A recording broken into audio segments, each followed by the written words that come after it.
Baik, kita mulai. Bismillah.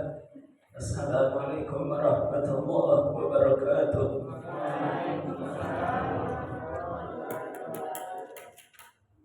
Alhamdulillah. Alhamdulillah Rabbil alamin. Wassalatu wassalamu ala Rasulillahil karim wa ala alihi wa ashabihi ajma'in. Asyhadu an la ilaha illallah wahdahu la syarika lah wa asyhadu anna Muhammadan abduhu wa rasuluh la nabiyya wa la rasula ba'da. Allahumma rabbana zidna ilmana warzuqna fahma. Allahumma inna nas'aluka ilman nafi'an wa rizqan thayyiban wa amalan mutaqabbalan. Alhamdulillah, kita bersyukur kepada Allah Subhanahu wa taala atas limpahan nikmat, atas cucuran nikmat yang telah Allah berikan kepada kita, sehingga alhamdulillah hari ini kita bisa berkumpul kembali untuk bersama-sama duduk di majelis ilmu. Semoga pertemuan kita pada kesempatan malam hari ini mendapatkan keberkahan, mendapatkan kemuliaan, mendapatkan kasih sayang dari Allah Subhanahu wa taala. Amin ya rabbal alamin. Baik, kita masih membahas seputar adab. Hari lalu kita bahas apa? Adab berteman. Ya, adab berteman. Hari ini, malam ini insyaallah kita akan membahas tentang adab makan dan minum. Adab makan dan minum.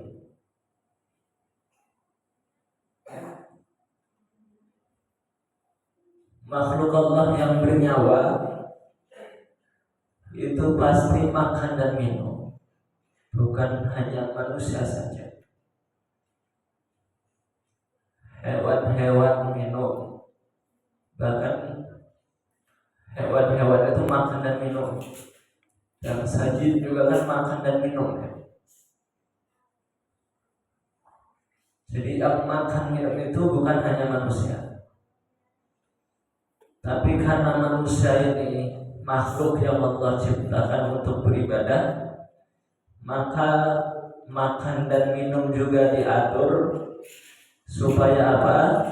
Supaya bernilai ibadah di sisi Allah Subhanahu wa taala. Kalau makan hanya sekedar makan, kambing juga sama seperti kita makan. Kucing juga sama, makan, minum gitu kan. Tapi karena kita itu makhluk Allah, manusia ini makhluk Allah yang tujuan diciptakannya adalah untuk beribadah, maka semuanya diatur agar setiap amal itu bernilai pahala, bernilai ibadah. Maka makan dan minum ini diatur, ada adab-adabnya. Di dalam Al-Quran disebutkan di surat Al-Baqarah ayat 172. Nah, jadi masalah makan dan minum ini di dalam Al-Quran sebenarnya banyak disebutkan. Salah satunya adalah surat Al-Baqarah ayat 172. Ini perintah Allah agar kita itu makan dan minum itu diperhatikan. Allah Subhanahu wa taala berfirman, A'udzu billahi minasyaitonir rajim. Ya ayyuhalladzina amanu kulu min thayyibati ma razaqnakum. Wahai orang-orang yang beriman, yang diseru orang beriman ya, yang diatur itu orang yang beriman. Karena dia sudah beriman kepada Allah, maka harus siap ikut aturan Allah, termasuk makan dan minum. Wahai orang-orang yang beriman, makanlah di antara rizki, yaitu yang baik-baik saja, thayyibat. yang baik-baik saja yang Allah berikan, yang kami berikan kepada.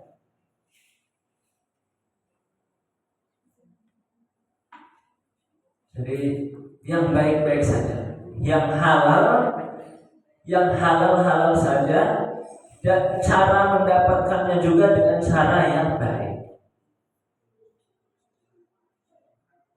Jadi yang pertama, hendaknya berusaha memilih untuk mendapatkan makanan dan minuman yang halal, yang baik,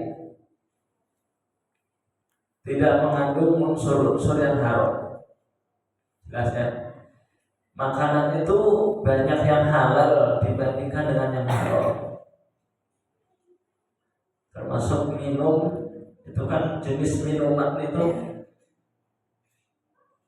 banyak yang halal jika dibandingkan dengan yang haram.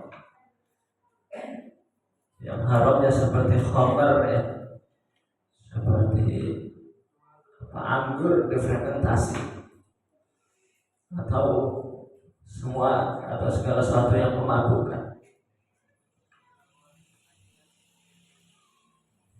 Miras, minuman keras mengandung alkohol.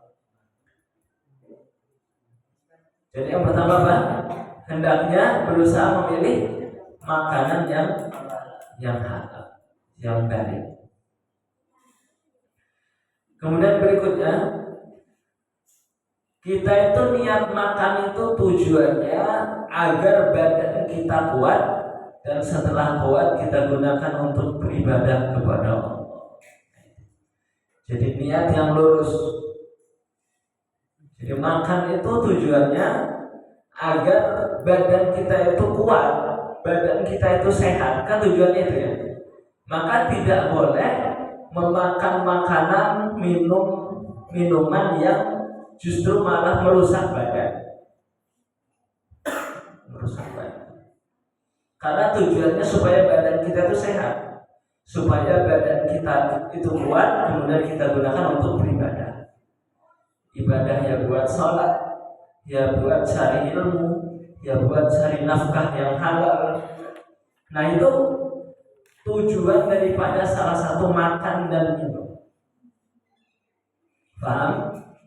Nah ya, untuk anak-anak semua, jadi itu tujuan salah satu makan dan minum. Karena tadi manusia itu Allah ciptakan untuk beribadah, sehingga makan dan minum kita itu tujuannya untuk ibadah. Ya, kalau orang lapar, kelaparan, kehausan gitu, kan kalau mau cari harta juga nggak bisa, mau bekerja nggak bisa, mau cari ilmu nggak bisa, bahkan dia mau berdiri saja nggak bisa karena lemes. Maka hendaknya diniatkan makan dan minum kita itu tujuannya untuk beribadah.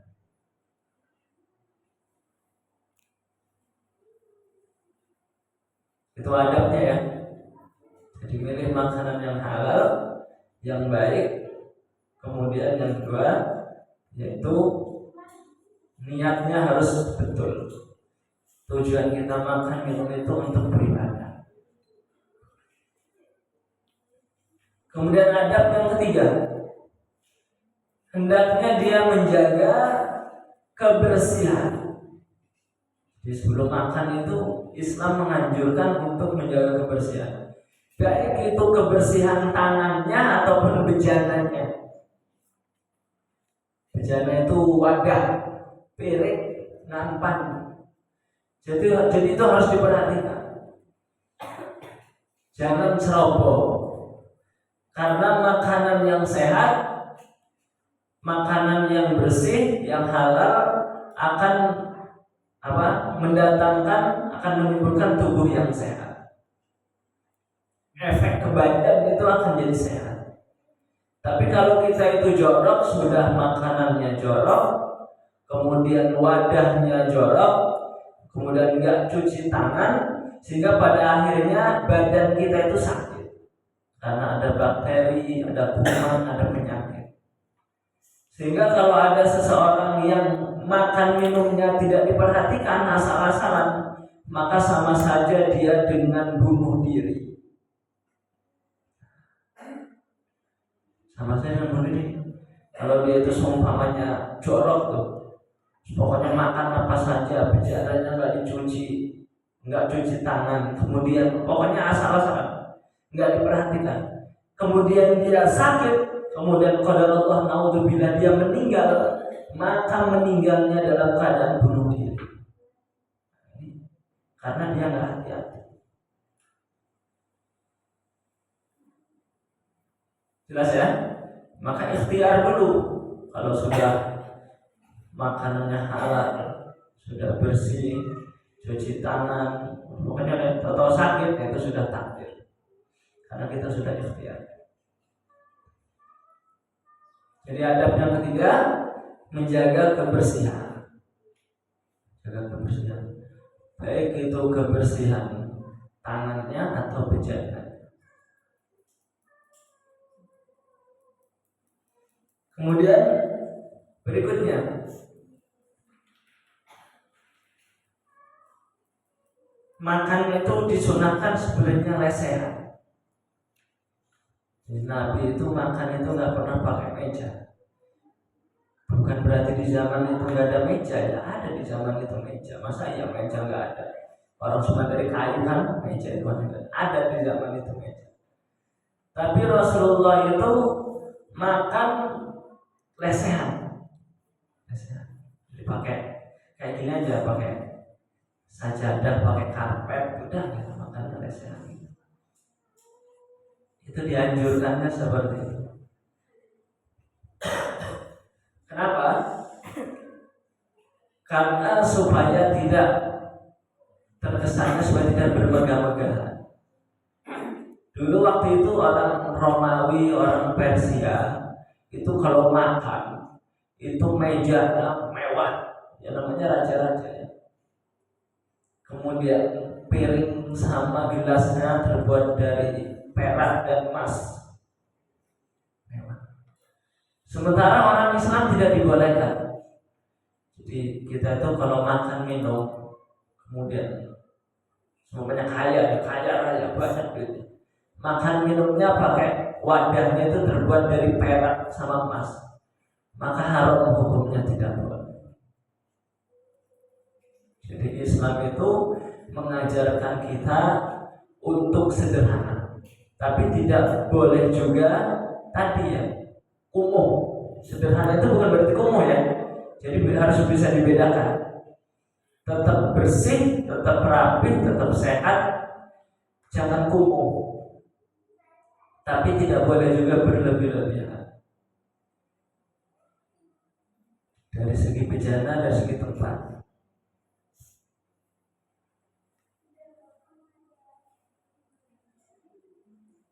Ini ada sebuah hadis dari Anas, sahabat Anas bin Malik radhiyallahu anhu. Sahabat Anas itu pembantu Nabi ya, pembantu Nabi.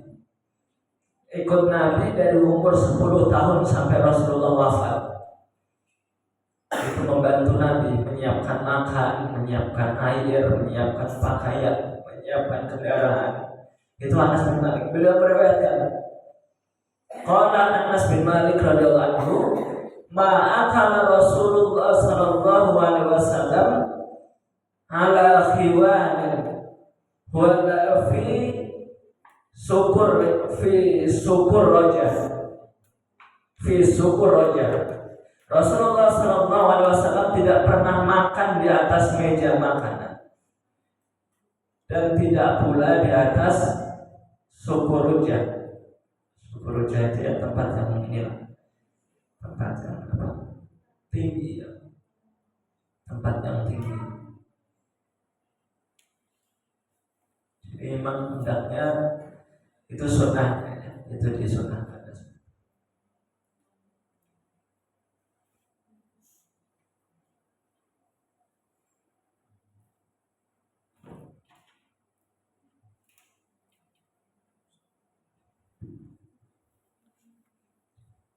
Jadi hendak sebagusnya lesehan. Kalau kita kan santri kan makannya pakai nampan bareng-bareng. Nah itu sudah bagus. Jadi ada pertama tadi apa?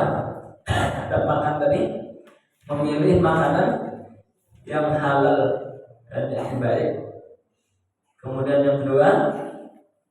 Hanya makan itu diniatkan agar kita kuat, agar kita sehat, dan kita gunakan untuk beribadah kepada Allah. Kemudian yang ketiga, menjaga kebersihan, baik itu kebersihan bejananya ataupun kebersihan tangannya. Maka pernah saya sampaikan kan, jadi kalau mau makan, nampan itu harus betul-betul dicuci bersih, pakai sabun, dibilas bersih, cuci tangan supaya tidak sakit perut, supaya tidak kena diare. Nah, ini adab makan. Kemudian hendaknya dia makan lesehan, disunahkan. Nggak wajib, cuma disunahkan. Karena Rasulullah itu kalau makan ya seperti itu, lesehan. Kemudian berikutnya hendaknya dia duduk dengan merendahkan diri atau tawadhu.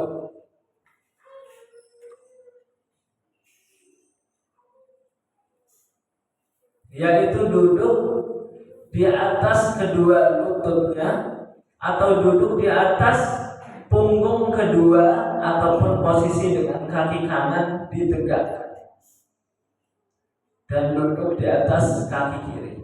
Ustaz praktekan ya. Jadi seperti ini disunahkan.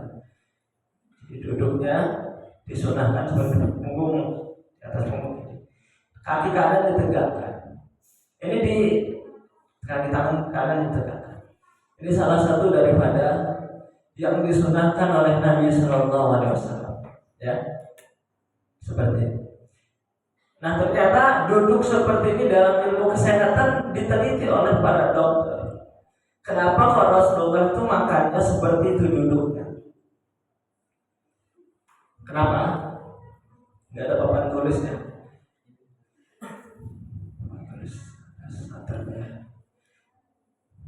Jadi sebenarnya kan posisi lambung kita itu, jadi ini usus nih, ini usus ke bawah dari atas. Kemudian lambung itu kan bentuknya kayak apa ya? Kayak ngel gitu ya, ngel sedikit, ya kan? Kemudian bulat lambung. Ketika makanan itu, kenapa Rasulullah itu duduknya seperti itu dan dilarang makan sambil berdiri ataupun minum sambil berdiri? Karena makanan kita itu ketika masuk ke perut, ke lambung, itu jatuh nggak langsung pada lambung. Karena posisi lambung kita itu ada usus yang seperti membentuk L gitu baru lambung. Kalau dia posisi makannya berdiri, maka makanan itu jatuh kemudian menggesek dinding lambung itu, dinding usus, sehingga nanti bisa usus itu terluka, sehingga infeksi, dan itulah menyebabkan penyakit. Bisa luka ususnya, kemudian bisa sakit perut, bahkan bisa menyebabkan penyakit mah kronis ya, itu lambungnya luka. Ketika posisi duduk seperti tadi itu, ternyata bagian L itu kedorong. Yang tadinya posisinya gini lambung itu kan ini lambung ya, ini usus ya, kan gini. Nah itu ketika duduk posisi seperti itu kedorong, sehingga posisi makanan itu tidak menggesek dinding usus. Nah, nanti dilihat itu gambar lambung itu seperti apa? Perut kita itu yang buat menyimpan makanan. Nah itu salah satu daripada hikmah kenapa Rasulullah melarang kita makan minum itu sambil berdiri, kemudian tidak boleh disunahkan duduk seperti tadi. Duduk di atas kaki kiri ya, kemudian kaki kanannya ditegakkan. Nah ini salah satunya adalah untuk kesehatan. Maka Nabi itu kan tidak pernah sakit. Sakitnya Nabi itu cuma 2 kali saja seumur hidupnya, yaitu ketika Rasulullah terkena sihir, kemudian ketika Rasulullah menjelang wafat. Nabi itu sehat karena salah satunya posisi duduk ataupun posisi makannya betul.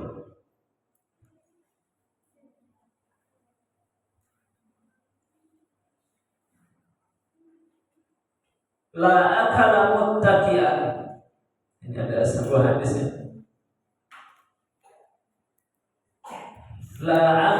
La akulu muttaqian. Innama ana abdun akilun kama ya'kulul abdu wa ajlisu kama yajlisul abdu.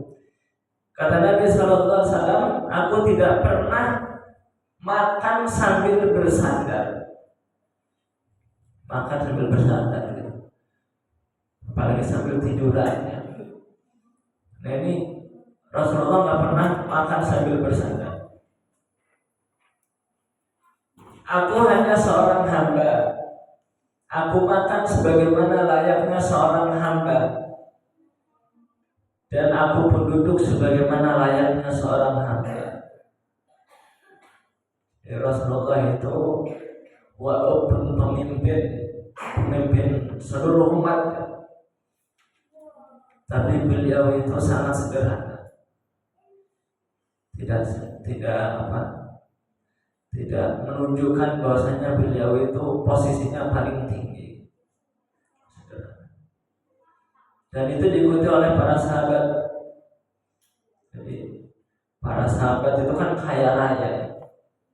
Itu kalau makan sama anak buahnya, sama budaknya, sama bawahan-bawahannya, itu nggak ada bedanya mana bos, mana budak ketika makan. Jadi posisinya sama, duduknya di tempat itu, bejana yang dipakai sama, makanan yang dimakan sama, pakaiannya juga sama, sangat sederhana. Jadi nggak ada bedanya mana tuan dan mana majikan dan mana budak, mana tuan dan mana budak. Nah, ini Nabi itu sederhana, terutama dalam hal makan. Kemudian berikutnya, hendaknya dia ridho dengan makanan yang ada. Nah, ini penting.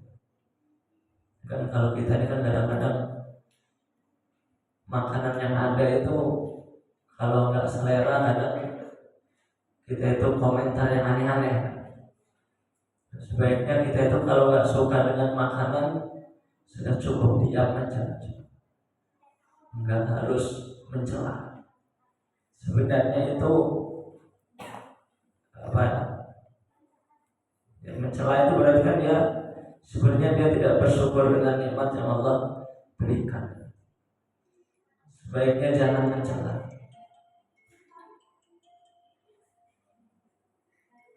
Ini kata Abu Hurairah, qala Abu Hurairah radhiyallahu anhu, ma'aba Rasulullah sallallahu alaihi wasallam ta'aman qattu in istahahu akalahu wa in kariha tarakahu. Rasulullah sallallahu alaihi wasallam tidak pernah mencela makanan. Apabila beliau suka, selera, maka memakannya. Tapi kalau beliau itu nggak suka, ya ditinggalkannya. Cukup ditinggalin dan nggak dimakan. Nah gitu aja. Jadi nggak komentar apa-apa. Kalau suka dimakan, kalau nggak suka ya udah ditinggalin. Nggak usah dimakan, nggak usah dicela. Nah itu sebaiknya kita seperti itu. Kenapa? Kenapa kita itu tidak boleh mencela makanan? Yang pertama, ketika seseorang itu mencela makanan, ini berarti dia tidak bersyukur dengan apa yang Allah berikan. Itu yang pertama. Kemudian yang kedua, akan menyakiti orang yang membuat makanan itu. Nah, gitu ya. Jadi kalau ada kue seumpamanya, kok kue itu kok nggak menarik, rasanya kok nggak cocok, ya Kalau memang ini dimakan, kalau nggak selera ya udah ditinggalin, nggak usah dimakan, nggak perlu dicela. Nah ini harus kita betul-betul ini. Kadang-kadang kita itu kan latah ya, kadang-kadang kita itu latah. Makanan asin, makanan pedas, makanan apa gitu dicela, nggak enak pedesan ya, udah pokoknya kalau udah nggak enak udah bahaya. Tapi kalau kita ngasih masukan ya nggak apa-apa. Umpamanya ini nanti kalau masak jangan terlalu pedas karena takut sakit perut, nah itu yang bisa. Nggak mencela ya, itu ngasih masukan ya. Kalau buat kopi jangan terlalu manis, nanti takut diabetes, gula juga mahal. Ya boleh kalau ya, tapi nggak boleh mana kamu buat kopi nggak enak banget, manisan, ini pokoknya dicela-cela. Nah ini tidak boleh ya, diharamkan, nggak boleh. Tapi kalau mau ngasih masukan ya boleh, mau ngasih masukan boleh. Beda ya antara mencela dengan ngasih masukan, harus dibedakan.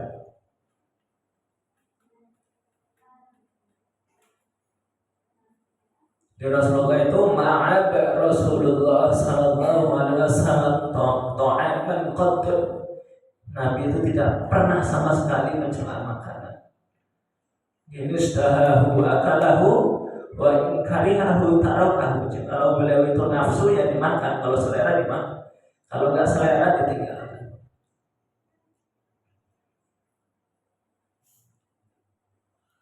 Kemudian berikutnya hendaknya makan itu berjamaah. Ini disunahkan. Ustaz itu suka sama orang Lampung kalau makan itu bareng-bareng apa namanya? Bacakan. Suka betul Ustaz. Menyeruin gitu bareng-bareng pakai daun itu. Masya Allah itu luar biasa. Oh itu nikmat betul makan itu. Mungkin kalau dipiringin 3 piring habis. Karena makan bareng-bareng itu beda sama makan sendiri ya, beda. Walaupun lauknya enak, kalau makan sendiri itu kerasa gimana gitu. Tapi kalau makan bareng-bareng pakai nampan kan, kalau santri itu kan enak betul. Walaupun makannya sambal sama ikan asin, enak betul. Hendaknya makan itu bersama-sama atau berjamaah dengan orang lain, baik itu dengan keluarga, dengan tamu, dengan kerabat, ya, dengan anak-anak, dengan pembantu, dengan pelayan.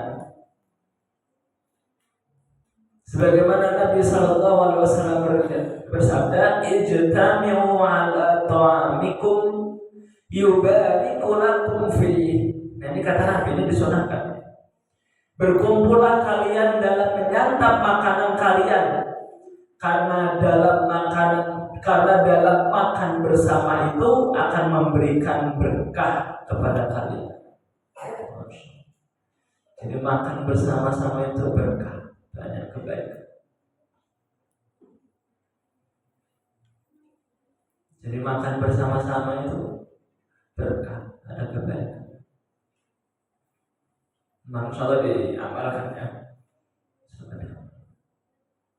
Ini salah satu syariat.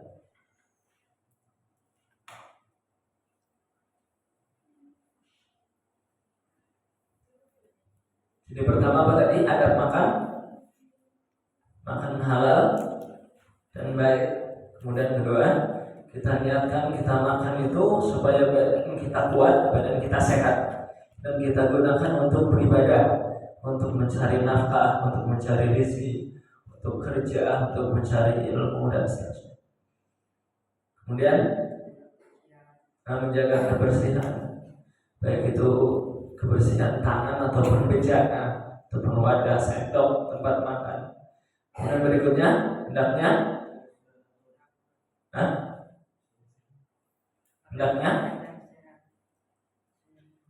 kenapa? Duduk dengan posisi yang benar tadi. Hendaknya duduk dengan posisi yang benar. Tidak boleh makan sambil berdiri, apalagi sambil berjalan, makan minum tidak boleh. Atau sambil bersandar. Kemudian hendaknya dia tidak mencela makanannya. Kemudian makan bersama-sama. Itu salah satu daripada adab. Itu beberapa adab ya, tentang makan. Kemudian ketika makan harus membaca basmalah.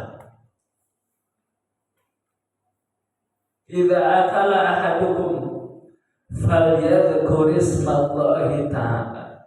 Fa idza nasiya ayyadhkura ismallah bismillahi fi awwalihi.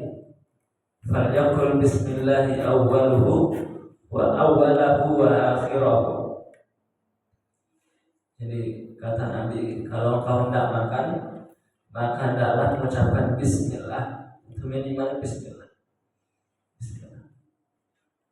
Dan jika dia lupa, lagi di pertengahan udah makan udah banyak, kalau tiba-tiba tadi lupa baca bismillah, maka dianjurkan untuk membaca bismillah awwaluhu wa akhiruhu.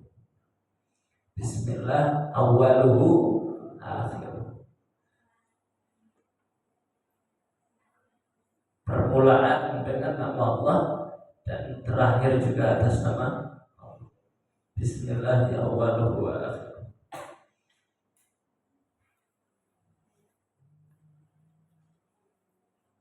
Itu memulainya dengan nama Allah, menyebut nama Allah supaya mendapatkan keberkahan. Ketika sudah selesai, hendaknya dia memuji Allah. Alhamdulillah. Itu minimal ya. Minimal alhamdulillah. Atau panjangnya alhamdulillah alladzi at'amana wa razaqana. Alhamdulillahilladzi at'amani hadza wa razaqanihi min ghairi haulin minni wala quwwah. Itu atau alhamdulillah alladzi at'amana wa saqana wa jalana minal muslimin. Minimal alhamdulillah. Ketika sudah kenyang, sudah sedawan, mengucapkan alhamdulillah. Maka kata Nabi, barang siapa sesudah makan dia mengucapkan alhamdulillah, segala puji bagi Allah yang telah memberi makanan, niscaya akan diampuni dosanya yang telah lalu. Makan aja kita diampuni sama Allah. Sudah makan, makannya enak, perut kenyang, badan sehat, kuat, ditambah diampuni dosanya sama Allah Subhanahu wa ta'ala. Cuma mengucapkan alhamdulillah. Ini hadisnya sangat sahih. Maka dosanya diampuni oleh Allah. Maka ini penting. Nah, amalan-amalan yang seperti ini ringan gitu, tapi kadang-kadang kalau tidak dibiasakan ya berat juga. Amalan ini ringan, kalau nggak dibiasakan ya lupa, nggak dipakai. Maka kita ini orang yang beriman, gimana makan kita itu beda dengan orang-orang yang lainnya.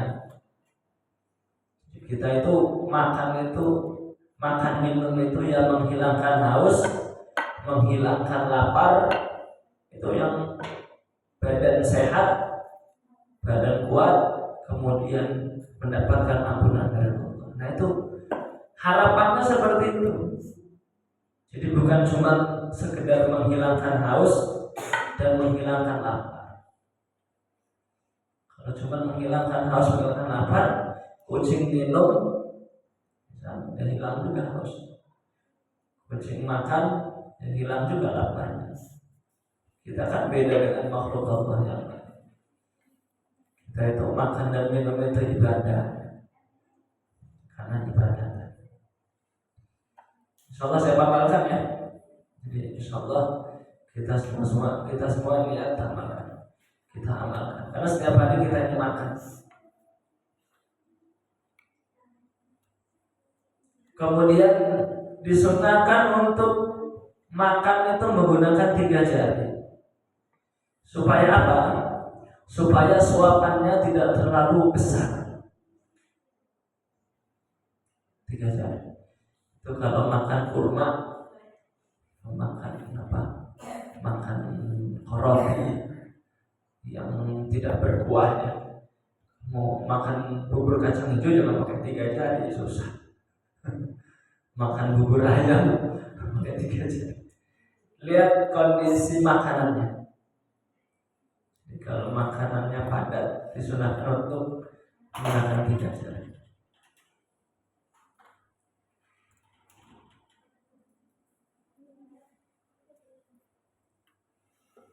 Dan menggunakan tangan kanan.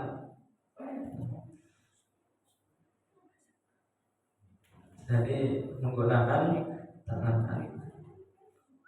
Rasulullah menyebutkan, wahai anak muda, sebutlah nama Allah dan makanlah dengan tangan kananmu. Makanlah dari apa-apa yang dekat denganmu, dan jangan makan dengan menggunakan tangan kirimu, karena sesungguhnya syaitan itu makan dengan tangan kiri. Jadi beda, supaya beda antara manusia dengan syaitan. Ya, syaitan itu makan juga sama. Makannya setan itu kan kotoran kan. Makanannya setan itu kotoran, makanan setan itu tulang, bangkai, sesuatu yang busuk-busuk. Itu setan. Sesuatu yang busuk-busuk. Dan makannya menggunakan tangan kiri. Kalau Rasulullah mengatakan seperti itu, karena Rasulullah itu diberikan mukjizat bisa melihat bangsa jin setan. Itu ternyata makannya menggunakan tangan kiri. Rasulullah itu pernah ditampakkan bangsa jin. Ternyata makannya menggunakan tangan kiri. Supaya manusia ini beda dengan insya Allah ya. Ini yang harus kita amalkan. Banyak ini. Nanti kita lanjutkan minggu depan. Kita tutup dengan hamdalah. Alhamdulillahirabbil alamin. Doa kifaratul majlis. Subhanallah wa bihamdika asyhadu an la ilaha illa anta astaghfiruka wa atubu ilaik. Assalamualaikum warahmatullahi wabarakatuh.